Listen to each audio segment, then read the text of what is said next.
आणि दुसरा object approximately 4 lakh kilometre वरती ठेवला आपण, बरोबर आहे का? आणि त्याला नाव दिलं तुम्ही मून, आणि याला नाव आहे, तर तुम्हाला सगळ्यांना माहिती असायला हवं की हा ए ऑब्जेक्ट आहे, तर हा, आणि या दोघांमध्ये according to Newton sir force of attraction आहे. आणि फोर्स ऑफ अट्रॅक्शन आहे याचा अर्थ हा ऑब्जेक्ट मूनकडे अर्थकडे येणार आणि अर्थ वरती पडणार असं नाही ना. म्हणजे याचा अर्थ फोर्स ऑफ अट्रॅक्शन असतानाही तो डायरेक्ट इथं ओढला जातो आणि त्याच्यावर पडतो असं होत नाही. म्हणजे इंटरेस्टिंग गोष्ट वाटायला हवी, नाहीतर आंबा पडला जमिनीवरती, ओके ठीक आहे, सफरचंद पडलं, ओके ठीक आहे, पण चंद्र पडत नाही पृथ्वीवरती, तो पृथ्वीभोवती फिरतोय बाळांनो. मग थोडस हा वेगळं वळण, वेगळा रस्ता वाटत नाही का तुम्हाला ग्रॅव्हिटेशनचा? आमच्या डोक्यात एक बसलेलं असतं की एक ऑब्जेक्ट दुसऱ्या ऑब्जेक्टला ओढतो म्हणजे त्यांनी एकमेकांच्या जवळ जायला पाहिजे, एवढी बेसिक कॉन्सेप्ट जनरल आम्हाला वाटते, बरोबर आहे ना? की झाडाला आंबे लागलेले आहेत, आंबा तुटला की तो पृथ्वीवरच येणार का? ग्रॅव्हिटेशन, म्हणजे पृथ्वीकडे तो गेला, एवढं कळतं आम्हाला. पण हे वेगळं वळण आहे, चंद्र आणि पृथ्वी. तुम्हाला माहिती आहे, जर याला मी पृथ्वी म्हटलं आणि हा चंद्र आहे, तर हा गोल फिरणार, इथे येऊन पडणार नाही. मग हे ट्रिकी कॉन्सेप्ट वाटत नाही का? आणि मग आता तुमच्या हे लक्षात यायला पाहिजे की मग याचा जो प्रवास आहे हा टुवर्ड्स द अर्थ नाहीये बाळांनो, तर याचा प्रवास कसा आहे, तर अराउंड दी अर्थ आहे. मग जर हा फिरतो, आणि मग आपण म्हटलं असतं आपल्यासाठी मून कोण आहे, तर आपल्यासाठी मून आहे सॅटेलाइट, बरोबर आहे का? म्हणजेच त्याला आपण म्हणत असतो उपग्रह. मग सॅटेलाइट म्हणजे नेमकं काय काय असतं बाबा सॅटेलाइट? पुन्हा त्या सॅटेलाइटला परत क्लासिफिकेशन केलं जातं नॅचरल आणि आर्टिफिशियल, किंवा त्याला मॅनमेड म्हणतात. मग पुन्हा आपण इंटरेस्ट घेतो, मग सॅटेलाइट माणसाने एवढा खर्च, करोडो अरबो रुपये खर्चून सॅटेलाइट का पाठवला, त्याचे काय यूज आहे? मग मुद्दा येतो की हा सॅटेलाइट लॉन्च कसा करत असते, आणि मग आपला सिलेबस तसा पुढे पडतो. मग यासाठी तुम्हाला अगोदर जनरली कळायला पाहिजे की बाबा अर्थ आपल्यासाठी कोण आहे, तर एक प्लॅनेट आहे, बरोबर आहे की नाही? मग एका प्लॅनेट भोवती दुसरा काहीतरी एखादा मोठा ऑब्जेक्ट, खूप खूप मोठा ऑब्जेक्ट, हेवी ऑब्जेक्ट गोल फिरत असेल, पण तो ऑब्जेक्ट कसा आहे, नॅचरल आहे, तर तुम्ही त्याला काय म्हणणार, नॅचरल सॅटेलाइट म्हणणार.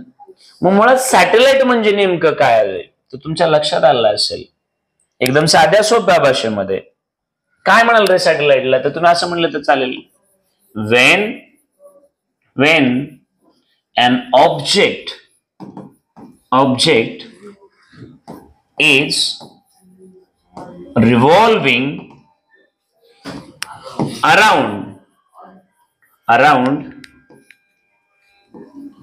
any planet, कुठल्याही प्लॅनेट भोवती जर एखादा ऑब्जेक्ट फिरत असेल, बरं हा प्लॅनेट इन, हे महत्वाचं आहे बरं का, in stable orbit, then the object or planet, then the object, that rotating object na, or revolving object, sorry, then the object is known as काय म्हणता तुम्ही त्याला, सॅटेलाइट म्हणता, बरोबर आहे की नाही बाळांनो?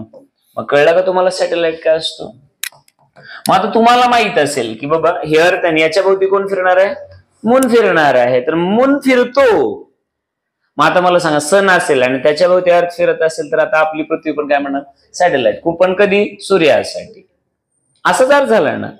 मग मला सांगा तुमच्या हे लक्षात आलं असेल, तर बेसिकली सॅटेलाइट म्हणजे काय, तर गोल फिरणारी वस्तू. आपल्या भाषेमध्ये सॅटेलाइट म्हणजे काय, गोल फिरणार, कोणाच्या तरी भोवती गोल फिरणारी वस्तू म्हणजे कोण असते, सॅटेलाइट.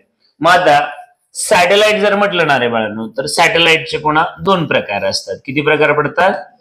सॅटेलाइटचे 2 प्रकार असतात. त्याच्यापैकी ऑब्विसली एक तुमच्यासाठी कोण असेल, नॅचरल, नैसर्गिक, ते निसर्गात आपण, आपला काही रोलच नाही. आणि दुसऱ्याला आपण आर्टिफिशियल किंवा तुमच्या भाषेमध्ये म्हणणार मॅनमेड म्हणणार. आर्टिफिशियल शब्द आपण सारखाच वापरतो, आपण त्याला वापरूया मॅनमेड म्हणूया, बरोबर आहे की? मग आता याचं एखादं एक्झाम्पल जर घ्यायचं म्हटलं तरी तर तुम्ही काय घेणार अर्थसाठी, मून घेणार. आणि मग इथं काय घेणार तुम्ही? आदित्य.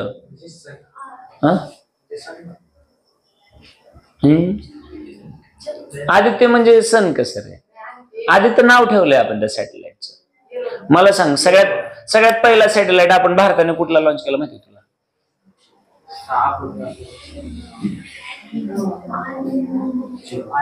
हा, व्हेरी गुड. इथं आपण जो लॉन्च केला त्याचं नाव होतं आर्यभट्ट. लक्षात आलं का? असं नाव दिलं जातं आर्यभट्ट. तुम्ही आलिया भट्टच्या नावाने लक्षात ठेवू शकता, बरोबर? तुमचं चांगलं लक्षात राहील. त्याच्यानंतर तुम्ही हे नाव ऐकलं असेल, स्पुटनिक नाव ऐकलं का? हा फर्स्ट सॅटेलाइट आहे वर्ल्ड मधला जो रशियाने लॉन्च केला होता. कोणी लॉन्च केला होता? आणि त्याने केलं 1957 ला. आपण त्यांच्या उलट केलं, 1975 ला केलं. लक्षात आलं का? त्याने 57 ला केला, आपण पण किती वर्षांचा गॅप आहे रे हा? अप्रॉक्सिमेटली 18 वर्ष. अप्रॉक्सिमेटली 18 वर्ष ना. मग सुरुवातीला एवढा गॅप जरी असला ना तरी आज इस्रो तुम्हाला माहित आहे जगामध्ये आपलं नाव ना नाद करायचं नाही, बरोबर ना? एका वेळी 100 110 आपण सॅटेलाइट लॉन्च करू शकतो. आणि वरून भारतीय ज्या कामासाठी फेमस आहेत ना, जसं आपल्याला सगळ्यांना माहिती आहे, आपल्या महाराष्ट्रामध्ये सगळ्यात जास्त लोक नको, ठीक आहे, भारतात सगळ्यात जास्त लोक तुम्हाला माहिती आहे कामाला सगळ्यात चांगली कुठली आहेत ते, बरोबर आहे की नाही? कारण ती प्रामाणिक आहे, चांगली कामं करतात. तसं जगात सगळ्यात जास्त प्रामाणिक कामाला कुठली चांगली? भारतीय. मग स्वस्त आमच्याकडेच. मग तुमचं जर्मनी असो, फ्रान्स असो, इटली असो, तुम्ही डेव्हलप आहेत तुमच्या घरी. मग तुम्ही काय म्हणता, आमचा एक सॅटेलाइट आहे, आम्हाला लॉन्च करायचं आहे. मग अमेरिकेकडे गेला, अमेरिका म्हणलं 100 रुपये. मग युरोपियन युनियन म्हणतो आम्ही 90 रुपयात करतो. चायना म्हणतो आम्ही 80 रुपयात करतो. रशिया म्हणलं आम्ही 70 रुपयात करतो. भारत म्हणतो आम्ही 50 रुपयात करतो. सिरियसली. मग सगळे येतात म्हणतात मग आमचा लॉन्च करून द्या की. आपलं काय टमटम आहे, हा चल तू पण बस. Russia, sorry Germany, France, Italy, हा टाका रे तुमचे सॅटेलाइट. आणि आपलं तसलं टमटम. आपण बरोबर कुठं सोडायचं तुला? बरोबर आम्ही तिथं सोडणार. म्हणजे सध्या सगळ्यात स्वस्त आम्हीच आहे. आणि त्याच्यामुळे जगातले सगळे लोक सध्या इस्रोकडे अट्रॅक्ट होत आहेत. विचार करा बघा, एक इंटरेस्टिंग फॅक्ट आहे. एक्झॅक्ट किती बरोबर मला माहित नाही, पण खूप मध्ये इंटरेस्ट होता. पूर्ण मला असं वाटतं ग्रॅव्हिटी नावाची हॉलिवूडने एक मूवी आणली. ग्रॅव्हिटी नावाची एक मूवी काढली. आणि त्या मूवीचं जेवढं बजेट आहे त्याच्या जवळपास सेम बजेटमध्ये आपण, बरोबर आहे ना तुम्हाला? म्हणजे आपण त्याच्यावरती सुद्धा काम करतो. टेक्नॉलॉजी बरोबर इकॉनॉमिकली सुद्धा आपण खूप स्ट्रॉंग आहोत. लक्षात आलं का? मागचा तो काळ होता 50-100 वर्षापूर्वी जे झालं ते इंग्रजांनी आपल्याला पार वाईट करून सोडलं. पण आज या क्षणाला आपण परत उभे राहिलोय आपण. आणि मग बघा ना, आता मुद्दा असा आहे की हे मॅनमेड आहेत, आपण बनवलंय, याला आपण नाही बनवलेलं, बरोबर आहे ना? समजलं मी काय बोलतो ते? नक्की कळालं? मग आता मुद्दा असा आहे, सॅटेलाइट कळाला, सॅटेलाइटचे प्रकार कळाले.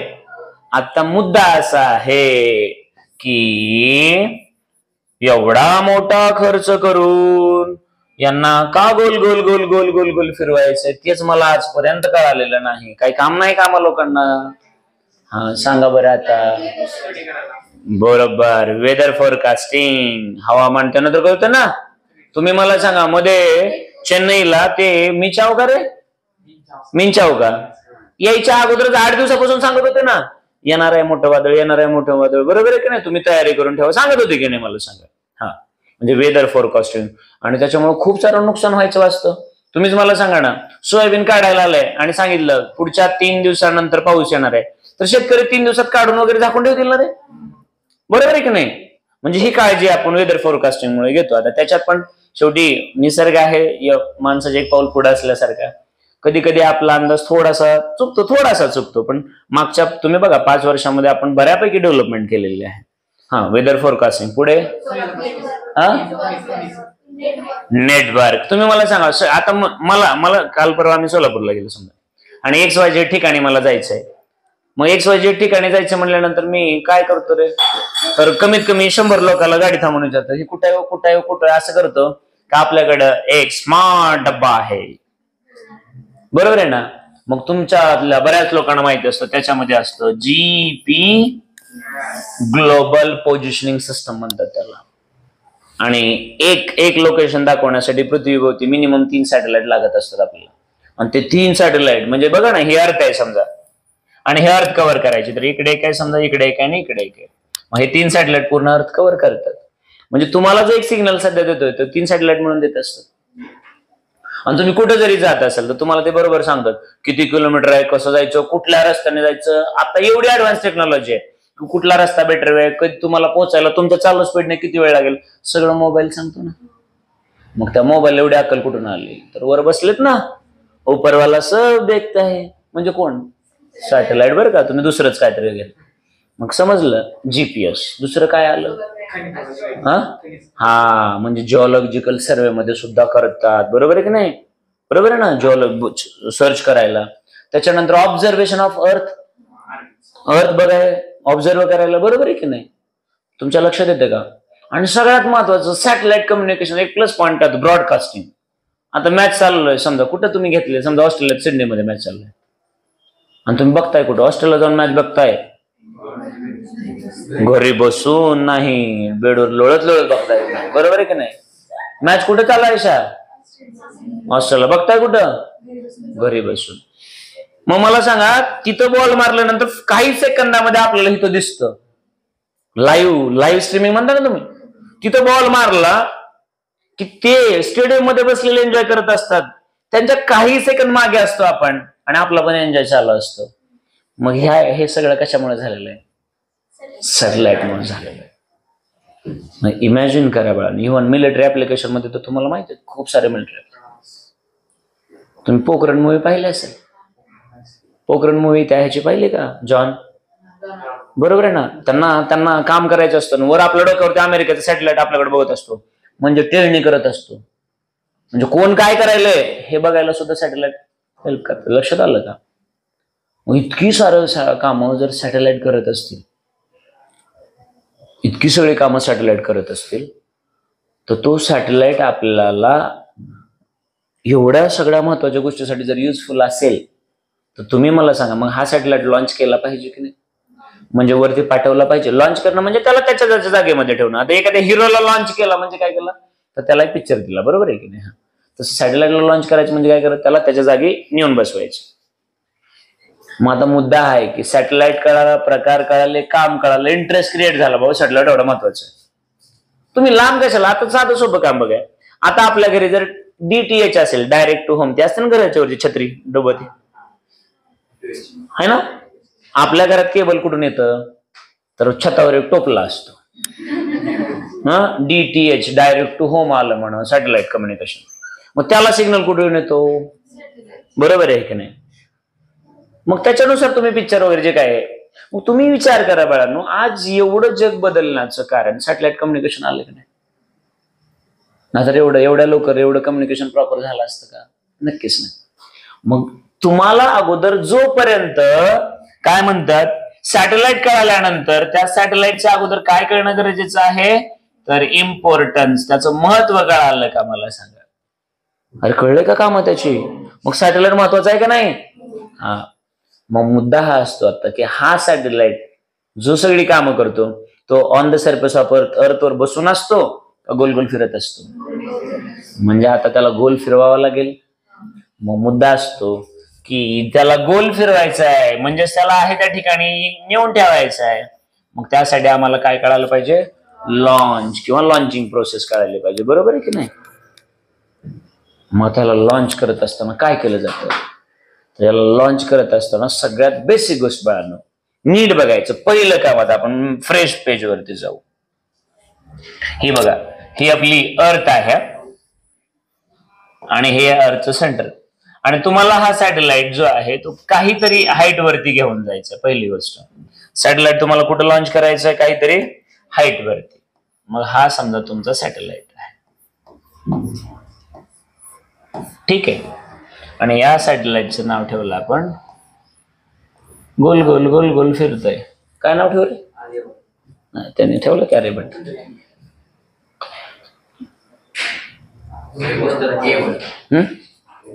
A1. ठीक आहे, आपण याचं नाव ठेवलं A1, आदित्य 1. ठीक आहे, तुझं आडनाव काय? हा, आपण ठेवला AK ठेवला. Okay, satellite. आता हा सॅटेलाइट कुठं फिरायला पाहिजे? तर या ऑर्बिटमध्ये, स्टेबल ऑर्बिटमध्ये फिरायला पाहिजे. असं काम असतं. चौकात बसायचं का मग? गप ना मग, एवढं चांगलं केलं येड्या. हा, मग आता हा सॅटेलाइट जो फिरतोय ना, तिथपर्यंत तो कसा गेला? तर सगळ्यात अगोदर सॅटेलाइट आपण खाली माणसाने तर बनवलाय. सॅटेलाइट बनवला, सॅटेलाइट बनवल्यानंतर तो सरफेसवर फिरवायला ती काय रिक्षा आहे का? त्याला वर फिक्स घेऊन जायचंय. मग बाळांनो, वर घेऊन जाण्यासाठी, वर म्हटल्यानंतर व्हर्टिकल व्हेलॉसिटी द्यावी लागेल ना वर जाण्यासाठी. मग वर घेऊन जाण्यासाठी आपल्याला माहिती आहे, आपण आपल्या भाषेत शिकायचं असतं, रॉकेट लागतं, बरोबर की नाही? मग ते टेक्निकल लोक म्हणजे सॅटेलाइट लॉन्च व्हेकल, ह्या तेव्हा काय 12 बनगडे. आम्हाला काय कळतं? रॉकेट. इथं आपल्या तेरकड्याला खूप सारे मिळतात, बरोबर आहे की नाही? मग आता रॉकेटचं काम आहे सरळ जाणं, बरोबर आहे की नाही? मग रॉकेट काय करत असतं? वरती जाणार, बरं का? तर ते सॅटेलाइटला व्हर्टिकल स्पीड मिळवून देतात, त्याला एस्केप व्हेलॉसिटी म्हणतात. कसली व्हेलॉसिटी म्हणतात? हा, मग वरती घेऊन, म्हणून सॅटेलाइट लॉन्च करण्यासाठी मिनिमम 2 स्टेज तरी लागतात. मिनिमम, मॅक्झिमम 3 हाईट वर वगैरे बरेच पॅरामीटर डिपेंड असतात. फ्युल कुठलं आहे, कसं आहे, काय त्याचं काय म्हणतात त्याला, कन्स्ट्रक्शन कसं केलंय, काय सगळ्या 12 भानगडे असतात. पण मिनिमम 2 तरी स्टेज लागतात का? तर पहिल्या स्टेजचं, पहिल्या रॉकेटचं काम आहे त्याला, तुम्हाला किती हाईट वर, मला समजा सॅटेलाइट घ्यायचं आहे 36,000 किलोमीटर एवढ्या हाईट वर नेऊन सोडायचं. म्हणजे सरफेस पासून किती न्यायचं मला? 36,000 म्हणून. तर तेवढ्या उंच नेण्यासाठी मला सॅटेलाइट रॉकेट लागेल. पहिल्या स्टेजचं काम आहे तेवढ्या उंच घेऊन जायचं. मग पहिली स्टेज इथं घेऊन आली सॅटेलाइटला. आता तेवढ्या उंच सॅटेलाइट नेला आणि आमचं फ्युल संपलं, तर सॅटेलाइट परत काय होणार? दणकन खाली जापटेल ना रे, बरोबर आहे की नाही? पृथ्वीच्या सरफेसवर जापटेल ना. मग तेवढ्या वर नेऊन खाली सोडायचं नाही, तिथं गेला. मग आता इमॅजिन करा हे कसं होतं ते.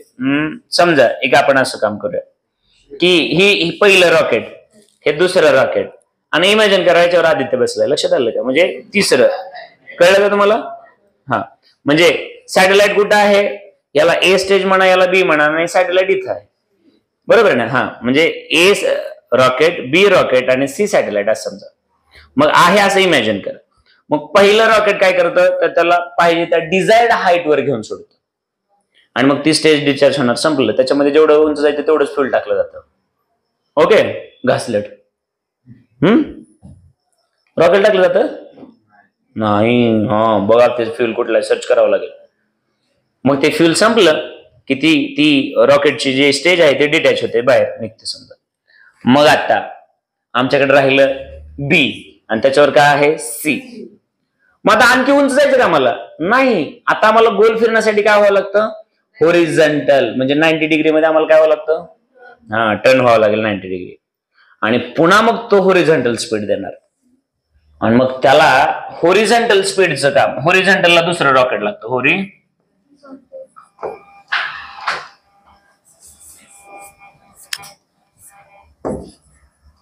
मग होरिझॉन्टल म्हणजे अशी स्पीड, आणि मग त्याला म्हणत असतात ऑर्बिटल. काय म्हणायचं त्याला?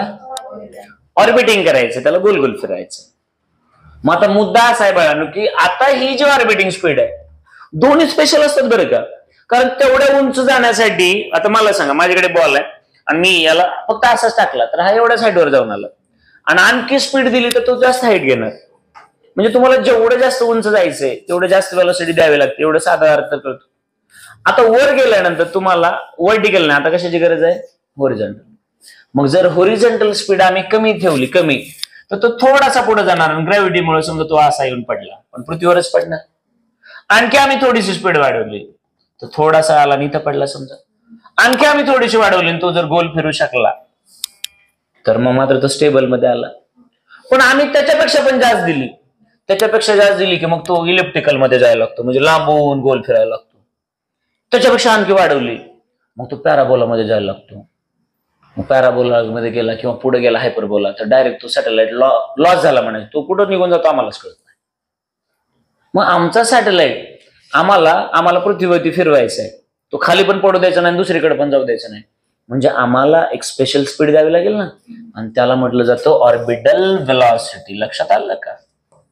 मग आता तुमच्या लक्षात आलं असेल की जर आम्हाला सॅटेलाइट लॉन्च करायचं असेल तर त्या सॅटेलाइटसाठी 2 क्रायटेरिया महत्वाचे असतील. एक वर घेऊन जाण्यासाठी आणि दुसरा आडवा. बरोबर ना? व्हर्टिकल आणि हॉरिझॉन्टल. आणि जर हे तुम्हाला कळालं असेल बाळांनो, जर हे तुमच्या लक्षात आलं असेल, तर मला असं वाटतं मग आता तुम्हाला इथून पुढची जी स्टेप चालू होणार ती म्हणजे आपण अगोदर बघणार आहोत की एक सॅटेलाइट जो अर्थ भोवती रोटेट करायचा आहे त्याला अगोदर आपण बेसिक क्रायटेरिया सुरुवात जे अकॉर्डिंग टू आपला सिलेबसच बघणार आहोत. तर आपण सुरुवातीला बघणार आहोत ऑर्बिटल व्हेलॉसिटी. कसली व्हेलॉसिटी? आणि ऑर्बिटल झाल्यानंतर बरंचसं नॉलेज गेन करून काय बघणार आहोत? एस्केप बघणार आहोत. मला तर अगोदर मला तर खरं हे आवडलं असतं, स्टेप बाय स्टेप आपण अगोदर वरती जायचं, पुन्हा मग गोल फिरवायचं. पण ज्या पद्धतीनं मांडला मी जास्त डोकं नाही लावत माझं. तुमचा जो सिक्वेन्स आहे तसं शिकवतो तुम्हाला. मग तर झाले. मग इथपर्यंत कळालं आहे का?